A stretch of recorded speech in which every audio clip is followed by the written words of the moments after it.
Hello, Namaskar. This is Firstpost and you're watching Vantage with me, Palki Sharma.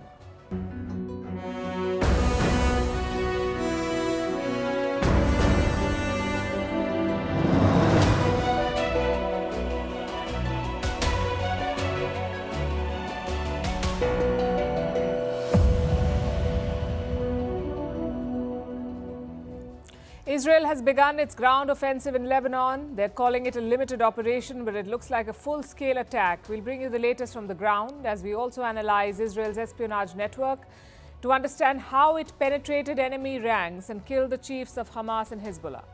Also how Benjamin Netanyahu remains the proverbial cat with 9 lives. His popularity is soaring at home again, and what Israel can learn from its previous wars with Lebanon. How does India view this conflict? What's our defense against, say, pager attacks? I put these questions to the Army Chief of India today in an exclusive interview. In Russia, they've raised the defense budget to prop up the economy. We'll explain how. In China, they celebrated the National Day today, but there was no big party, just bleak prophecies about the future from Xi Jinping. Same with Nigeria, an Independence Day marred by protests.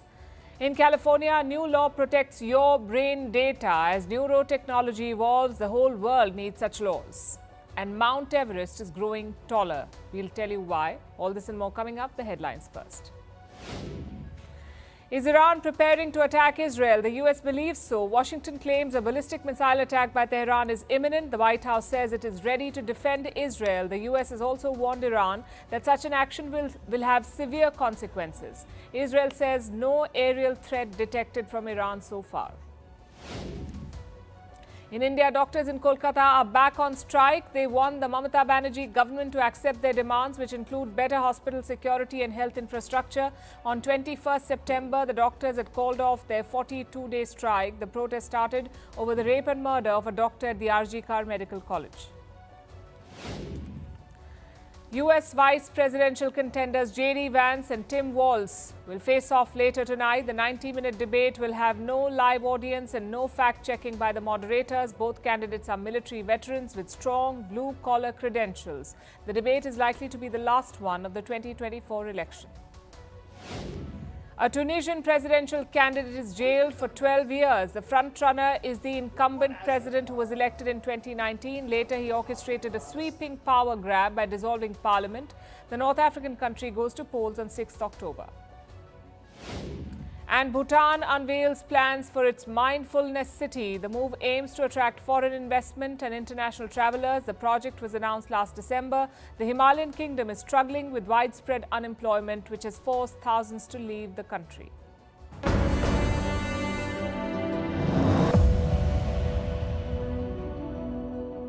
Israel may be now launching a limited operation into Lebanon. Are you aware of that? We should have a ceasefire now. ולהבטיח את גבולנו המזרחי מול ירדן. זה גבול של שלום.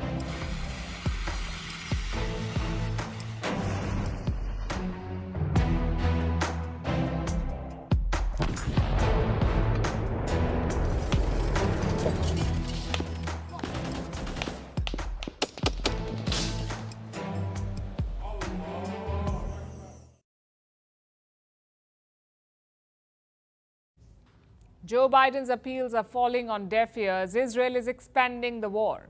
After Gaza, it has launched an operation in Lebanon, a ground offensive, the first of its kind since 2006. Israeli troops have been mobilized for what they're calling a limited operation. The IDF, or the Israeli Defense Force, says that it is conducting targeted raids along the border and its troops are yet to enter Lebanon. But it may just be a matter of time because Lebanon already looks like a war zone, coming under a full-scale assault. Allahu Akbar. Allahu Akbar.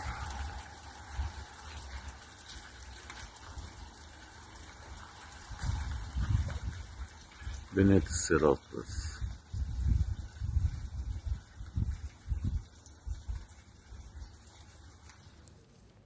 How many soldiers are part of this operation? Israel says it has deployed 1 army division. Typically, 1 division has more than 10,000 troops. The IDF has not confirmed any numbers, but the pictures speak for themselves. This appears to be a large-scale attack. Israel is also conducting airstrikes. But there are no reports of direct clashes yet, clashes between Israeli troops and Hezbollah fighters. No reports of that yet. Israel says it is striking Lebanon from outside the border, and Hezbollah says the same, that no Israeli soldier has entered Lebanon yet. Last night, some pictures surfaced on social media. Take a look at this first.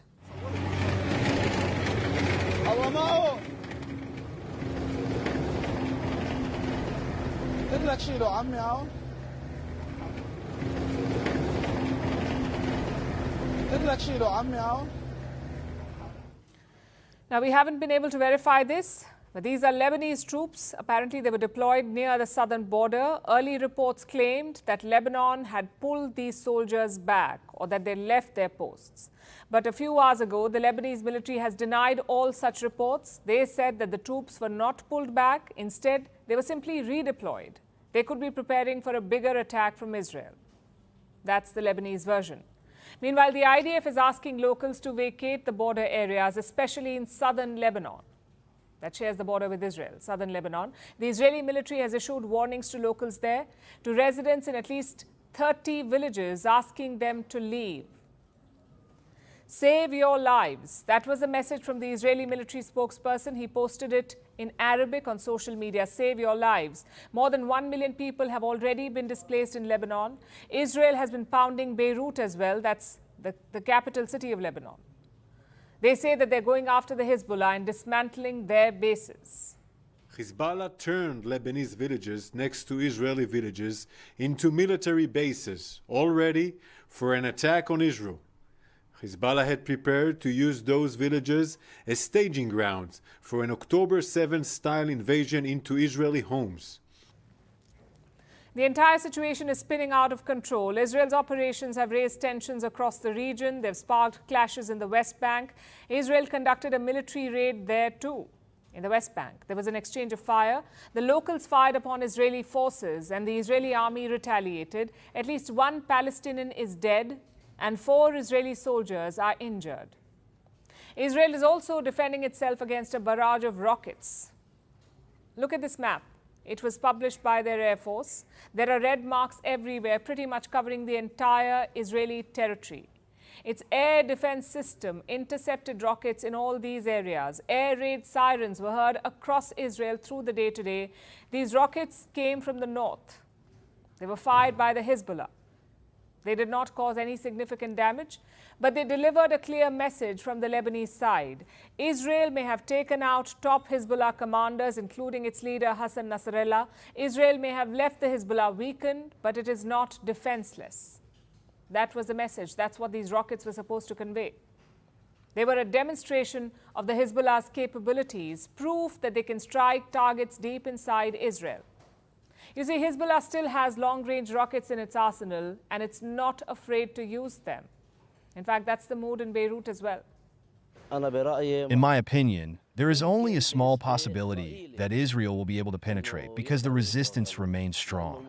And if Sayyid Hassan Nasrallah is gone, there are thousands of alternatives to Hassan Nasrallah. The Zionist entity is doomed to collapse, and the martyr Hassan Nasrallah, God rest his soul, said something beautiful. He said hello and welcome because Israel will not finish what they started.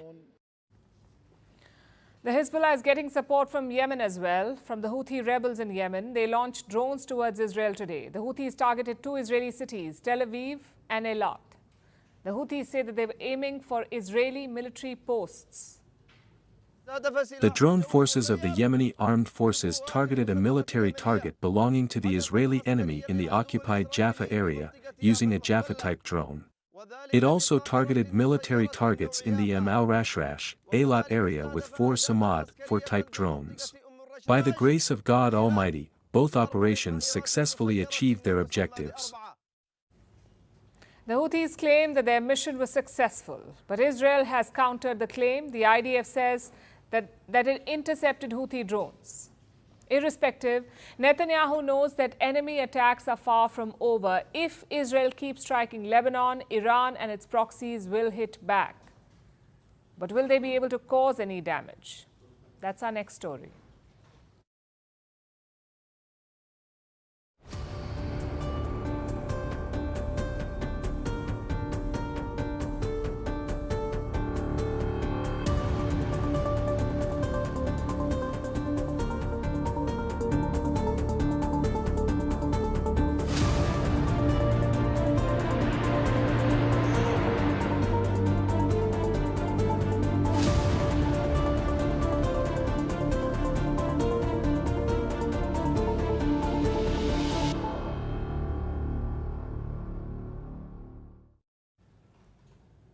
Israel's actions have not been legal, nor have they been responsible. But you cannot deny that they have been effective. Just consider the last 2 months. First, Israel killed the Hamas chief in Tehran. Then they killed the Hezbollah chief in Beirut. This is deep inside enemy territory. To attack with such precision is quite impressive. The question is, how did they do it?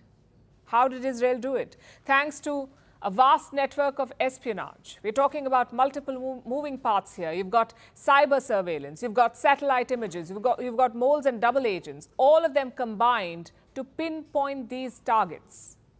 Let's look at each of these parts. The first is cyber espionage. Let me take you back to the year 2006. Israel and Hezbollah fought to a standstill. After 34 days of war, there was no clear victor. Israeli agencies felt humiliated and disappointed, so they quickly got to work. Their military has a special unit called Unit 8200. Its job is to collect enemy information. How? By intercepting cell phone messages or hacking mobile devices. After the 2006 war, this unit went into overdrive. They developed cutting-edge spying devices. Now, Hezbollah did suspect this, which is why they turned to pagers instead of mobile phones. They started using pagers, but Israel was one step ahead of them. They set up a shell company to supply these pagers to Hezbollah. After that, it was a question of sabotaging them, putting bombs in and shipping them.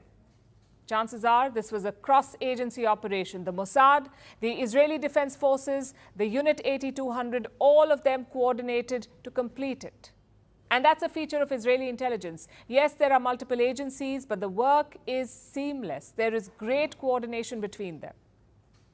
Now, coming back to Lebanon, Israel's new focus gave them results. In 2008, they killed a top Hezbollah leader, Imad Mughniya. In 2020, they traced Iran's Qasem Soleimani to Beirut and then to Baghdad. And in July this year, they killed a Hezbollah commander, Fuad Shukur, all thanks to intelligence, which brings us to the second part of Israel's campaign, penetration, moles and double agents. Israel specializes in this sort of stuff. It's called human intelligence, or HUMINT. Using individuals in the enemy ranks to gather intelligence. That's what it is. Israel's been doing it for a while. In the 1960s, they had a spy in Syria, Eli Cohen. In the 1980s, they had one in Egypt, Ashraf Marwan. He tipped them off about the Yom Kippur War. But how does Israel manage this network? Creating a few moles is hard enough. Israel is said to have dozens, possibly hundreds of moles. Of course, their tactics are mostly classified, but intelligence leaks do give us an idea of how they do it. The honey trap is a usual tactic. Israel uses prostitutes to lure their targets, photographs them, and then uses the pictures as leverage. They also send agents abroad to seduce certain officials, like secretaries at embassies or even flight attendants. The idea is to keep tabs on who's flying in and out. And finally, they use money. Israel pays their moles and double agents quite well. Consider Ashraf Marwan, the spy in Egypt. He got between $50,000 and $100,000 for every tip-off, plus bonuses and gifts. A lot of these officials are sanctioned by the West. They live on meager government salaries, so such payments may sound lucrative. And look at the result. Israel's former president, Mahmoud Ahmadinejad, has made a revelation. He said that Iran has a special unit to tackle Israeli moles. Iran has a special unit to tackle Israeli moles, but guess what? The man heading that unit was himself an Israeli mole. So were 20 others with him. Now, Ahmadinejad may not be a reliable source. He has a history of wild statements, but he's not alone in saying this. A former foreign minister said the same thing in 2021. He said Israel had penetrated the upper echelons of Iran's regime. So to sum it up, Israel has done many things right. First, they have invested in intelligence. Israel allocates more than $2 billion to Mossad. They are well-funded and well-staffed. Secondly, they keep up with the times. They use letter bombs, armed drones, exploding cell phones, exploding pagers, exploding motorcycles. You name it, they've done it. And third, patience. Intelligence is often a long-term game. Like I said, they began focusing on the Hezbollah way back in 2006. They've been tracking Nasrallah all along. But when did that investment come in handy? Nearly 18 years later. Israel has been willing to get its hands dirty to walk on the moral grey area, but things don't always go to plan. Like what happened on October 7, 2023, last year. Israel was blindsided by the Hamas attack, so intelligence is not always 100% accurate. Even when you get a tip-off, it can be wrong. Which brings us to the fourth thing that Israel does. They take risks. A lot of governments may think twice about such attacks. They may not act on such intel, but Israel does. Their leadership is willing to gamble.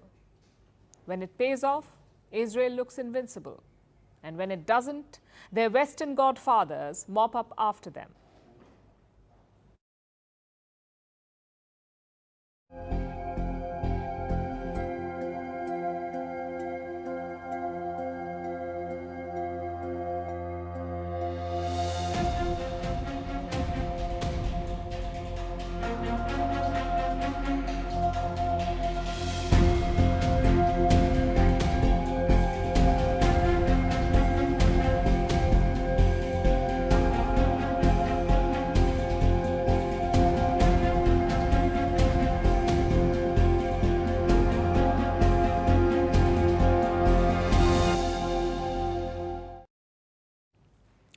The leader who keeps coming back. From election defeats, from corruption cases, and from grave strategic mistakes, Benjamin Netanyahu is arguably the biggest comeback kid. But that's not necessarily a good thing, because his comebacks have come at a cost. A cost not borne by him, but by innocent people in West Asia. First, some background. Benjamin Netanyahu has pitched himself as Mr. Security, the leader who would always protect Israel. But that image took a beating on October 7th last year. On his watch, Hamas attacked Israel. They killed more than 1,700 innocent civilians, also took hundreds of people hostage. Immediately, Netanyahu's approval ratings plunged. Only 15% Israelis wanted him to keep the job. The rest wanted him to step aside, to resign. So what did Netanyahu do? He went rogue, even ignored his most important ally, the US. Their President Biden had set many red lines for Netanyahu, like don't invade Rafah, don't attack civilian infrastructure, and don't hold up humanitarian aid. But Netanyahu ignored all of it. When the US negotiated a ceasefire, he rejected that too. Many Israelis wanted Netanyahu to take the deal, especially the families of hostages. But he was defiant. He said the war would go on. Then midway into 2024, he expanded it, the war. Netanyahu began targeting Iranian assets in the region, even took out some Iranian commanders. This triggered the first ever direct attack by Tehran on Israel. Again, Netanyahu was unfazed. He killed the Hamas chief in Tehran and he killed the Hezbollah chief in Lebanon. The US had explicitly warned against that last operation, killing the Hezbollah chief. They feared that killing Nasrallah would trigger war. So what did Netanyahu do? He did not tell Biden at all. He ordered the strike from New York on American soil. He used American bombs to kill Nasrallah, and then he informed Biden afterwards. Talk about utter disrespect. Netanyahu has played Biden like a fiddle. Just consider the recent ceasefire call. 12 nations came together to release that statement. It asked Israel and Hezbollah to stop fighting for 21 days. Privately, Netanyahu said okay, but when the statement was released, he backtracked. He said there would be no ceasefire in the north. For good measure, he also killed the Hezbollah chief. And the strange part? These rogue tactics are helping him. Assume that general elections are held today in Israel. Polls show that Netanyahu's party will emerge as the biggest. He may not win outright, but he will be the biggest player. Around 38% Israelis now support him. That's more than double from last year. Even his rivals realize that the tide is turning. One of them, Gideon Sa'ar, has joined Netanyahu's coalition. It takes his strength to 68 seats in Israel's parliament. That's 68 out of 120 seats in the Knesset. Now, just to be clear, this does not mean the war in Gaza is popular in Israel. Most Israelis still want a hostage deal. Yesterday, a major protest was held outside Netanyahu's residence. They asked him to end the war in Gaza.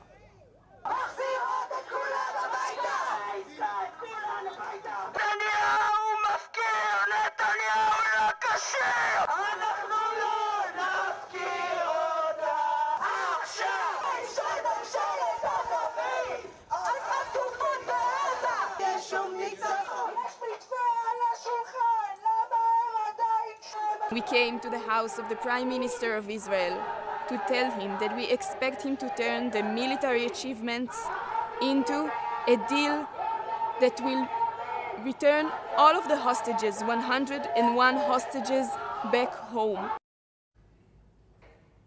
So they're saying end the war in Gaza, but attacks elsewhere are popular in Israel, especially in Lebanon, attacks in Lebanon. Hezbollah have been firing rockets at Israel since October last year.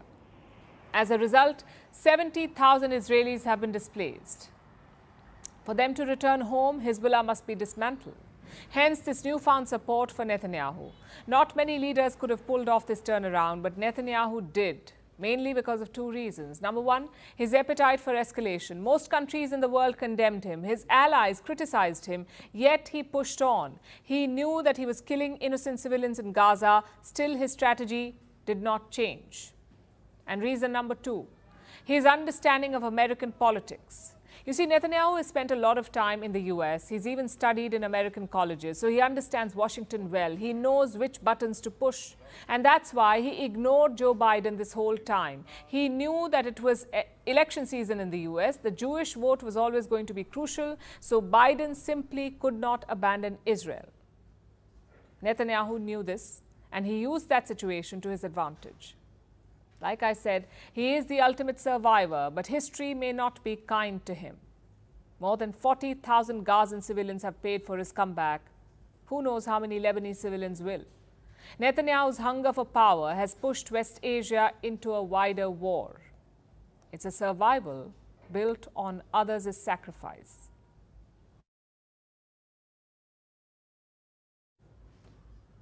So Israel has invaded southern Lebanon. It's carrying out a ground offensive, but this is not their first time. In 1982, Israel tried something similar. It invaded Lebanon to push out the PLO, the Palestinian Liberation Organization.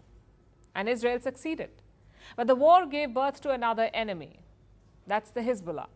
In 2006, Israel went back into Lebanon to destroy them. They claimed victory in that war, but Hezbollah only emerged stronger. And now Israel is back to take care of it. But will this time be different?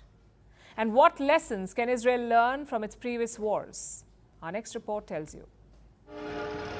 It was the morning of June 6, 1982. 40,000 Israeli troops, along with hundreds of tanks, rolled into southern Lebanon. The goal was simple: push the Palestinian Liberation Organization away from the northern border. But as the conflict continued, the objective became more and more clear. Israel wanted to eradicate the PLO altogether, so soon they moved towards Beirut. West Beirut was the stronghold of Yasser Arafat's PLO. The organization fortified its positions, and thus began one of the most intense urban sieges in modern warfare. For nearly 3 months, Israeli forces pounded the city, from the air, the sea, and the land. Thousands were killed. Soon, the international outrage grew. There were calls for a ceasefire. A deal was struck. The PLO agreed to evacuate Beirut. Arafat and his fighters left for Tunisia. So Israel managed to achieve its goal. It drove the PLO out of Lebanon. But it gave birth to another enemy. Hezbollah grew from the ashes of the 1982 war, and their message was resistance.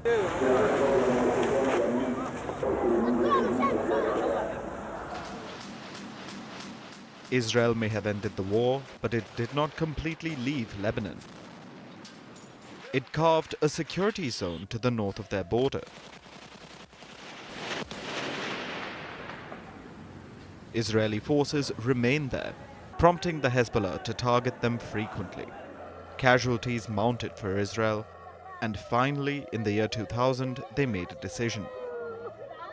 The then Prime Minister, Ehud Barak, ordered a unilateral withdrawal, and the Hezbollah took credit for it. There was relative calm for a few years, but in 2006 it escalated. Hezbollah attacked an Israeli patrol. It killed 3 soldiers and took 2 of them hostage. Israel called it an act of war. It wanted to wipe out the Hezbollah, and thus began a month-long conflict. Israel attacked Lebanon. Hezbollah hit back with rocket fire. Both sides lost hundreds. Over 1,200 Lebanese citizens were killed. It was devastating. But 34 days later came a ceasefire. While both sides declared victory, many took it as a win for Hezbollah. After all, Israel did not manage to achieve what they set out to do. So, 18 years later, they are back. Israel is in Lebanon to end Hezbollah again. But will this time be any different? Well, the recent successes have definitely boosted their confidence. Hassan Nasrallah is dead. The Hezbollah is leaderless. They have suffered multiple attacks. Israel sees this as an opportunity to double down. But any wrong move could be fatal. The Hezbollah may be down, but they are not out. They have fighters, they have a vast military arsenal, and a ground invasion is challenging. They'll be fighting the Hezbollah on their home turf, that too in close quarters. Plus, there's a chance history may repeat itself. Both in 1982 and 2006, Israel went into Lebanon for a limited ground operation. Both times, it expanded into a bigger and more deadly conflict. So Israel has to be careful here.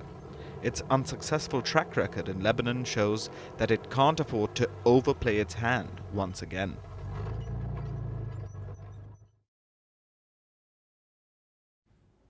These are troubling times for the world. 2 wars, major economic concerns, and generational advances in technology. India is not insulated from these challenges. Today I spoke to the Army Chief of India, General Upendra Dwivedi, about all of this, about Israel's pager attacks on Hezbollah, the situation at the border with China, the violence in Manipur, and the use of artificial intelligence in warfare. The general offered some interesting assessments. He called Israel's attack a masterstroke. He said the China situation was stable but not normal. And he blamed false narratives for the chaos in Manipur. You can find the full conversation on our YouTube channel. Here's an excerpt. You took charge 3 months back, and it's been a period of churn for the neighborhood. Would you say that China is still the biggest security challenge for India, and how do you assess the situation at the border given the high levels of troop deployment and the tensions, and at the same time statements from the Chinese side saying there is progress and more convergence and fewer differences? As far as China is concerned, it has been intriguing our mind for quite some time. And I keep saying with China, you have to compete, you have to cooperate, you have to coexist, you have to confront and contest. So what's the situation today as we are looking at? The positive signaling is coming from the diplomatic side. But what we have to understand, the diplomatic side gives you the options and possibilities. But when it comes to the execution on ground, when it relates to the ground per se, it is dependent on the military commanders on both the sides to take those decisions. So what's the situation today? It's stable, but it's not normal and it's sensitive. So if that be the case, what are we wanting? We are wanting that the situation, what was there pre-April 2020, that should be restored back. So till the time that situation is not restored, as far as we are concerned, situation will remain sensitive, and we are fully operationally prepared to face any kind of a contingency which will come through. And in complete gamut, if you see, the trust has become the biggest casualty. So do you see progress? Because that is the word that is being used a lot, that there is progress. Do you see a possible deal on, say, on Demchok or some other place? We have come a long way, in the sense whatever were the low-hanging fruit, those have already been resolved. Now, when it comes to the difficult situations where we have a different perception from both the sides, it means that both sides need to have in any negotiation win-win situation. So some kind of indication have been given from both the diplomatic side. Now the military side will sit together and see how this can be translated on ground. And when it comes, what is on the table? Everything which is we can think of, it's on the table along the northern front, and it also includes Depsang and Demchok. You also visited Manipur last month, and Manipur has been gripped by ethnic violence for more than a year now, and it doesn't help them that they have a border that they share with Myanmar, which is dealing with its own problems, and there are concerns about a spillover. What is your assessment of the ground situation there? In the lighter vein, ek ke saath ek free. Because Manipur was a problem, and now you have the Myanmar problem also coming in. So as far as Manipur problem of we see in May 2023, it all started with a rumor that there was a Anglo-Kuki war centenary gate which is being burnt. It was not being burnt. I have gone on ground and confirmed from everyone. Now that rumor mongering led to major violence, which is still finding its kind of a stabilization phase which has not reached. So what has happened over a period of time? It has become a battle of narratives.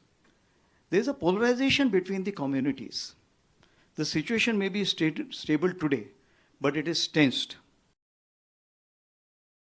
Let's also talk about Jammu and Kashmir. They're having an election as we speak, and we've seen the security situation evolve over the past 5 years since the scrapping of Article 370. How do you describe things at the moment? And we've also seen that in the past, terror attacks were concentrated in Kashmir, but now there's a new wave of attacks in Jammu. What explains this shift? So before I come to present situation, I must quote August 2019, what happened, you all are well aware. And thereafter went as an army commander, and Devendra Pandey is sitting here, who was the corps commander, and we met one of the ladies, wife of one of the active politicians. And she said, after this abrogation of Article 370, at least my children know when the principal tells that please draw the flag of the country when you come back tomorrow during the Independence Day. As you are aware, the two countries have Independence Day one day after the other. Now they are very clear that which country flag to be drawn. I feel we are moving towards peace and prosperity. We had concentrated on southern Kashmir most of the time. We had concentrated in some areas of Punch, and if I can say that, Jammu. So the areas which were left, if I'll not say totally unaddressed, but what was there, we were looking for most peace and prosperity, because those places we could invest money. The development was forthcoming. Now those areas have been addressed now by the adversary, the country which is on the western border, and the terrorists which have come now are basically most of them foreign terrorists who have come, and they are going into these areas. Similarly, northern Kashmir also, these people are going into these areas. So what happened? We reoriented, re-energized, and refocused our forces which are there, security forces. But that's not important. What is more important, the police has gone in for a major revamp, because our state will only stabilize if its police is effective. And that's what we are trying to empower. Let's also talk about the war in West Asia, which is clearly expanding. I was coming this morning and I got a news flash that they've begun a ground offensive in Lebanon. The Israelis have become. Where do you think this is heading? And my second question on the same subject is that we've seen some disturbing precedents being set in this conflict, including the use of everyday gadgets and turning pagers and walkie-talkies into bombs, and it makes people think everywhere in the world that we're all carrying some gadget or the other at all points, and we're all sitting ducks. So does India share this concern about these methods, and what are we doing to ensure that we are not at the receiving end of something like this? In this case, Israel has decided very clearly that Hamas is primary focus which I must maintain. So what is done? He's completely, firstly, wiped out the Hamas opposition. Thereafter, he said, okay, let me see on the other side. And if you see the page of what you're talking about, it's a Taiwan company being supplied to Hungarian company thereafter giving it to them. The shell company which has been created is something which is a master stroke by Israelis. And for that, it requires years and years of preparation. So it means they were prepared for it. And that is what it counts, that the war does not start the way you start fighting. It starts the day you start planning. And this is what is most important.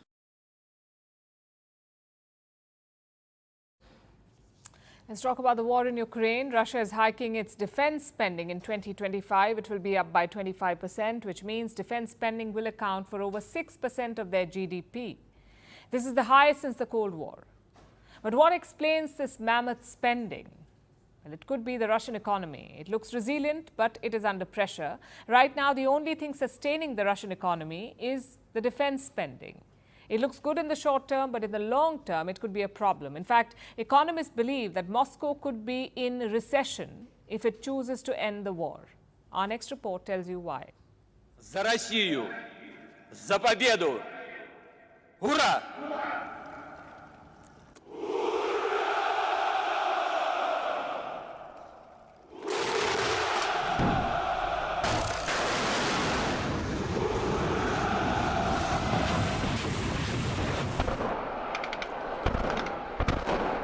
It's day 949 of the Ukraine war. The front lines remain unchanged. Fighting continues. Russian troops are making advances in the east. The Kyiv army remains stuck in Kursk. It looks like the war isn't coming to an end anytime soon. But Ukraine has a different view. President Zelensky believes peace is closer than the world thinks. However, it seems Russia doesn't share the same viewpoint. It's preparing for a long war, and you can see it in its draft budget for the next year. Moscow is hiking its defense spending by 25% for 2025. It will rise to 13.5 trillion rubles, around $145 billion. Defense spending will now make up for 32% of the 2025 budget. It will account for 6.3% of the GDP. This will be the highest level since the Cold War. Not just that, Russia is also focusing on national security. That's separate from national defense. It will spend 3.5 trillion rubles in 2025, which is about $38 billion. So put together, Moscow will spend 17 trillion rubles on just defense and security. That's a lot of money, and Russia needs to raise it from somewhere. So they have cut down spending in other sectors. Take social spending, for example. It's decreasing by 16% in the 2025 budget. Now, what Russia is doing is called military Keynesianism.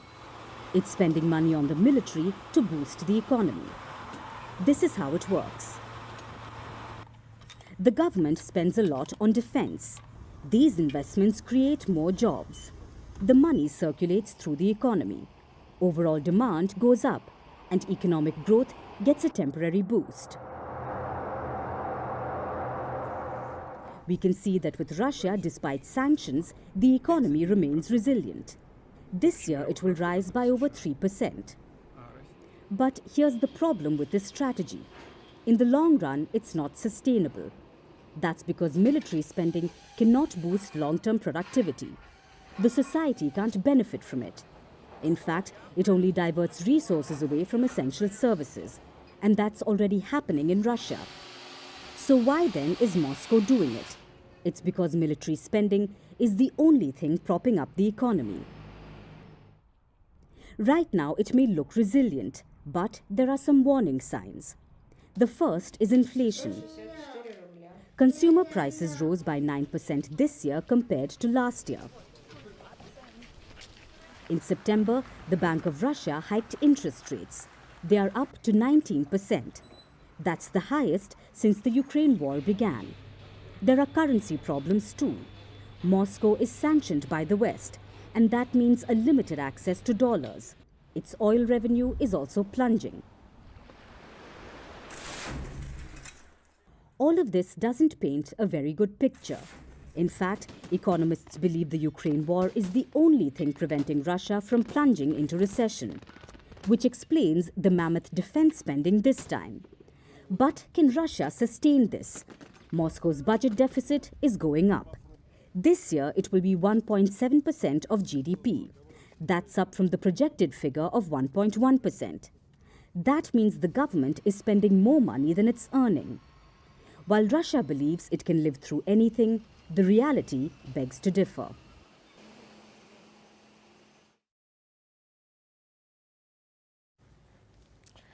Now let's turn our attention to China. The country is celebrating its 75th National Day today. 75 years ago, on October 1st, 1949, Mao Zedong proclaimed the People's Republic of China. His communist forces defeated the earlier government and Mao founded a new state. China, as we know it today, was born on this day, 75 years ago, 3/4 of a century. That's quite a milestone. So what would you expect? Perhaps grand parades, giant banners and posters celebrating the glory of communist rule in China, people dressed up as giant Xi Jinping mascots. Well, perhaps not that, but you get the gist. You would think that the Chinese government would be having a massive party. On the contrary, celebrations this year were muted.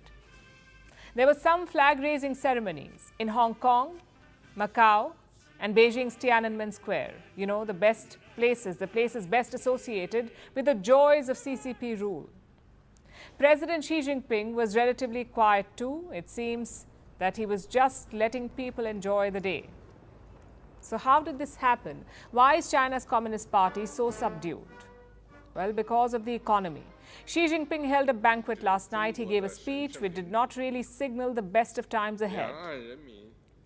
Here's a translated excerpt. This is what the Chinese president said. After 75 years of hard work, China's modernization has unfolded a magnificent picture and presented an extremely bright and brilliant prospect.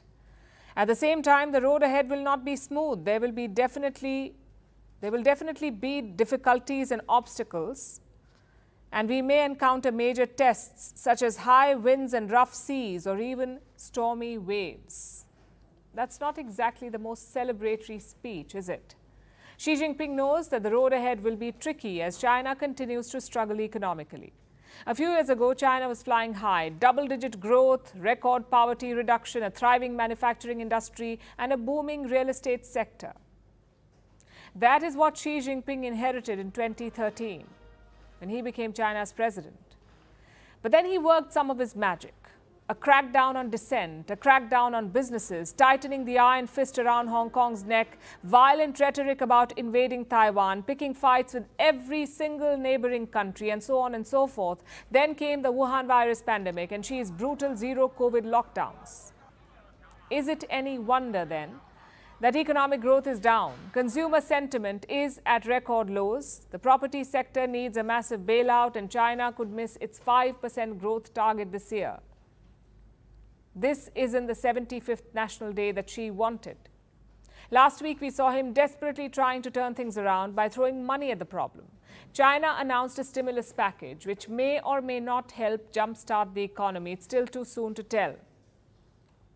The stimulus has caused the stock market to surge. Yesterday, the Chinese markets made their largest single-day gains in 16 years, but the markets won't fix China's underlying problems, and Xi Jinping knows that. He gave his bleak speech after the record rally. So maybe expectations about the stimulus should be a bit tempered.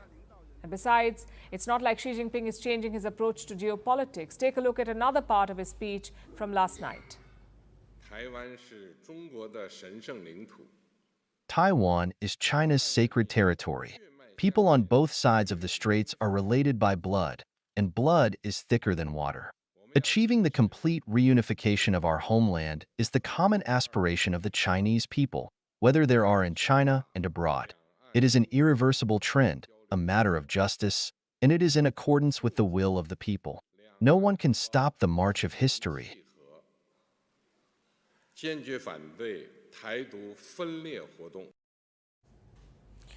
Jinping vowed to reunify Taiwan with the Chinese mainland. He refuses to rule out the use of force, which means that instability will persist. Xi's belligerence will continue to hold China back, and his own actions will end up fulfilling his bleak prophecy.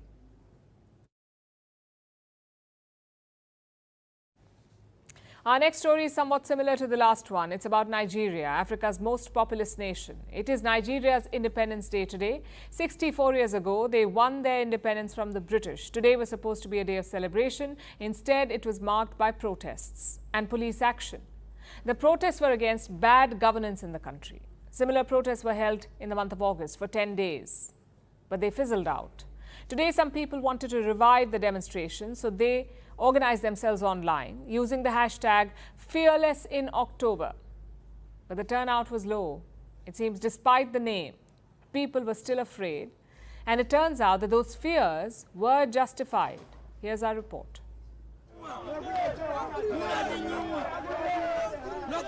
A crowd had gathered in Nigeria's capital, Abuja. They had come out to protest against bad governance in Nigeria. The turnout wasn't big, but even so, the police were quick to take action. Tear gas was lobbed at the demonstrators. Roads were blocked, and the situation was handled. The protesters were not pleased. Policemen here have started shooting tear gas. It's still early. It's still as early as we just came out here. But it's unfortunate that a nation that is 64 years of independence today is experiencing this level of lawlessness by the law enforcement agents. Things went a bit better for protesters in Lagos, Nigeria's largest city and financial capital.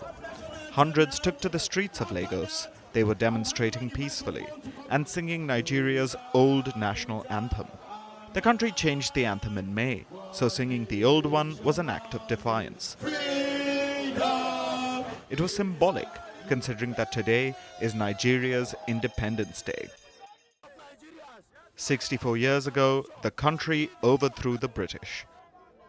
It should have been a day of celebration, but instead, the people of Nigeria were protesting against their government and its economic policies. Nigeria's government knows that the people are unhappy. I am deeply aware of the struggles many of you face in these challenging times. Our administration knows that many of you struggle with rising costs and the search for meaningful employment. I want to assure you that your voices are heard. As your president, I assure you that we are committed to finding sustainable solutions to alleviate the suffering of our citizens. This was from President Tinubu's speech today. Instead of celebrating independence, Tinubu was trying to placate the people. It shows just how bad the situation is. Tinubu became Nigeria's president last year, and he introduced a slew of economic reforms. He removed a fuel subsidy, increased electricity prices, and devalued Nigeria's currency, the naira. It led to the worst inflation in 28 years.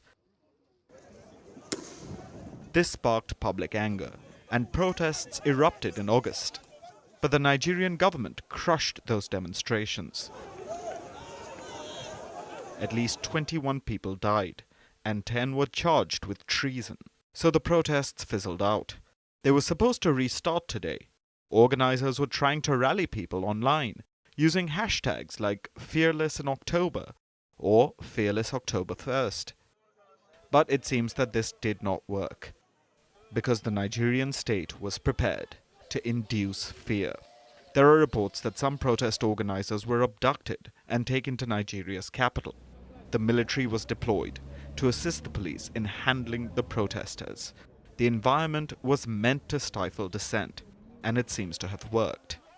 Protest organizers want the demonstrations to continue, but it won't be easy to draw sizable crowds. So if the people of Nigeria want the government to change, the ballot box seems to be their best option.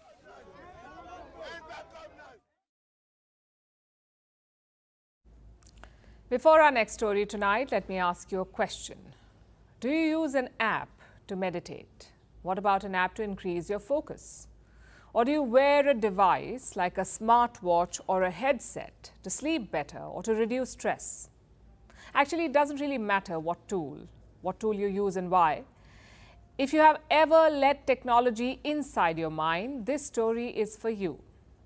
You see, since the beginning of time, our innermost thoughts have been our own. No one can listen to them. And we take this for granted.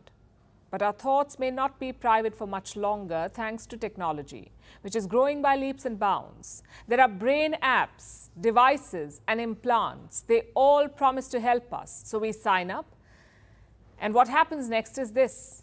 These products monitor our brains. They analyze brainwave signals. They record brain data. They can encode virtually everything that goes on in our minds, our thoughts, our feelings, even our intentions and desires. And what happens to this data? Is it really used for the better? What if it is used for the worse? No one is sure. But if you live in the home of the Hollywood sign, one thing is certain. Now your brain can lawyer up. California has passed a new law. It aims to protect people's brain data, in other words, neural data. It will receive the same protections as other sensitive data, basically biometric information like facial images, DNA, and fingerprints. Thanks to this new law, users can limit the data that neurotech companies collect from them, and they can stop these companies from sharing the data with third parties. Experts are welcoming this law. After all, California is among the rare few taking brain privacy seriously. Earlier this year, Colorado passed a similar legislation. It was a first for the US. What about the rest of the world? In 2021, Chile became the first country to protect neuro data. Mental integrity was added to their constitution. It was a groundbreaking move. Last year, a Brazilian state passed a law to protect brain privacy rights. Some countries have made proposals, including Mexico, Uruguay, Costa Rica, Colombia, and Argentina. They want to enshrine the right to mental privacy. So the examples are few and far between, and progress is slow. Meanwhile, tech is moving at breakneck speed. You have startups helping people control Alexa with their minds. You have billionaires funding brain implants. Look at Elon Musk's Neuralink. Do you know their big mission? To let people share thoughts telepathically. It's the stuff of superhero movies. Then there is non-invasive brain technology. Meta and Snapchat are working on it. Apple is patenting a futuristic AirPod that can scan your brain activity through your ears. Scientists have also built AI brain decoders to translate unspoken thoughts into text. This is enough to make your head spin. And don't get us wrong, neurotech is very fascinating. It can be helpful, even life-changing, but the question still remains, who is regulating this technology? All kinds of companies are building giant treasure troves of data. They're mining through billions of brain waves, and according to studies, many of them are selling this data. It's like the wild, wild west. Why? Because neurotechnology may help our health. But these products do not always qualify as medical devices, so they don't have to follow health rules. And there aren't enough tech innovation rules either. Look at social media, for instance. These giants are collecting our data, all kinds of data, and they're also reportedly selling it. But our policies are still playing catch up with them, even though this technology is about 2 decades old. So if we can't even manage social media, how are we planning to handle something as advanced as neurotechnology? It's a question that we have to answer. Because with unregulated neurotech, much like our thoughts, our worst fears may not stay in our heads. They could be our reality.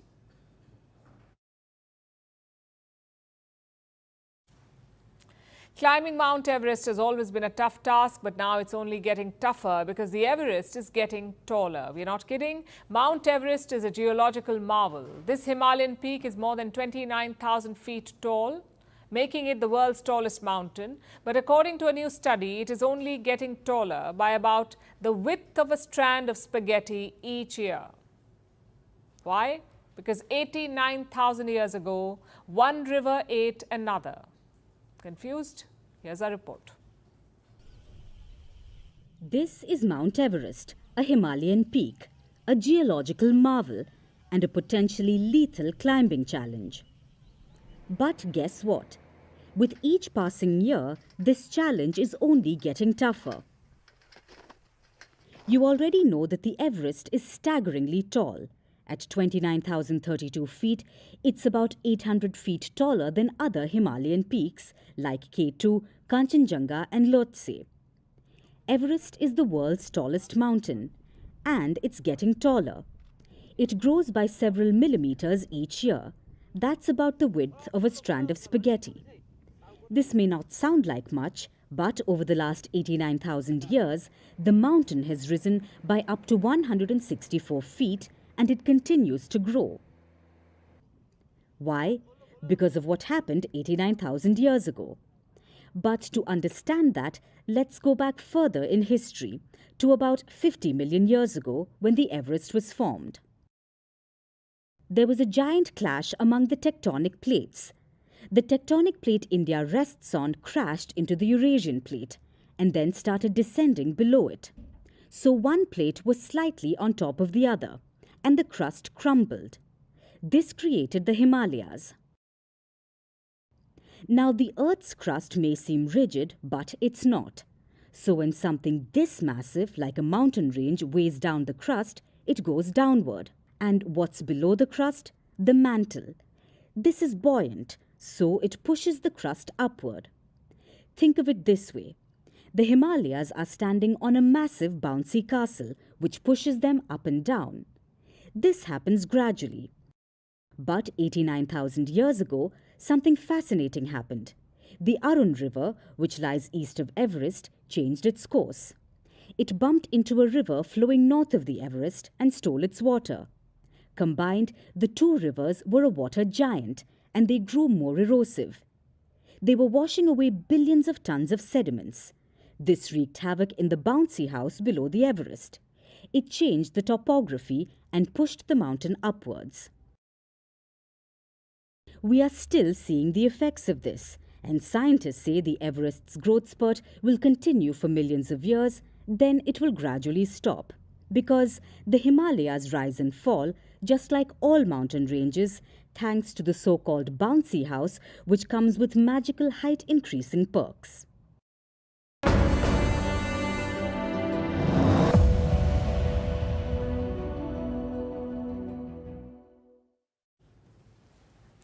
New York has a rat problem. The subways and alleys are infested by these creatures. By some accounts, there are 3 million rats in New York. It's a serious public health issue, but do not worry. The local officials have a solution. Birth control pills for rats. That's right. Rodent contraception is apparently the way to go here. These pills will be placed in certain parts of the city. The hope is that the rats will nibble away at them. And if they do, they will end up sterilized. I guess rats have more reproductive freedom than American women. Many US states won't let women buy birth control pills, but in New York, the rats are getting it for free. It's depressingly funny, to be honest. And the internet agrees. I wonder who will fight for the unborn rat babies.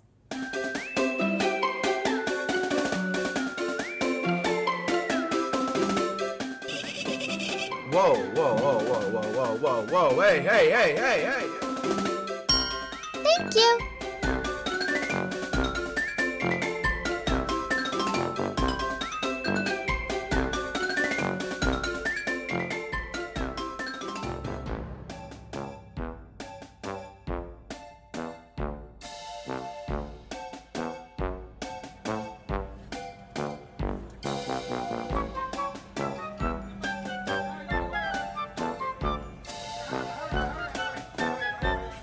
I will do everything within my power to end the scourge of abortion once and for all. I'd like to see this medication off the market to protect the unborn.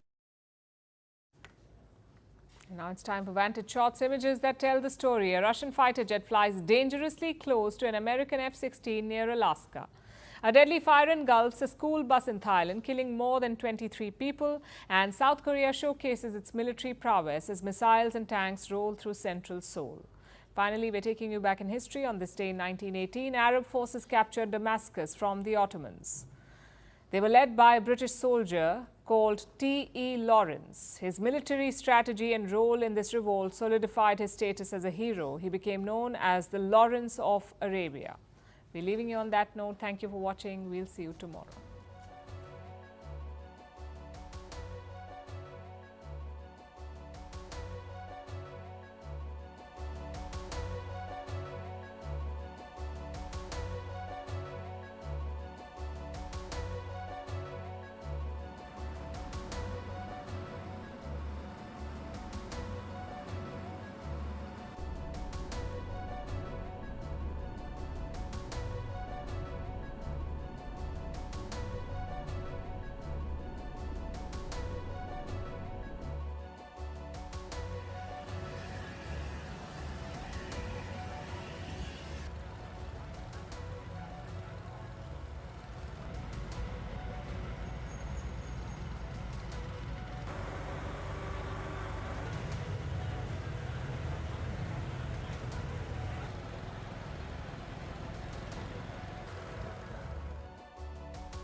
From impeachments to inaugurations, if it's a political story, we are on the scene. The race for the White House is heating up.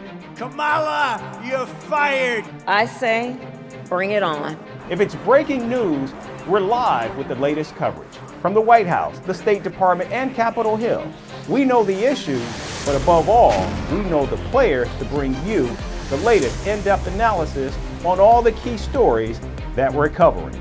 I'm Eric Ham. Join me from Washington here on First Post America.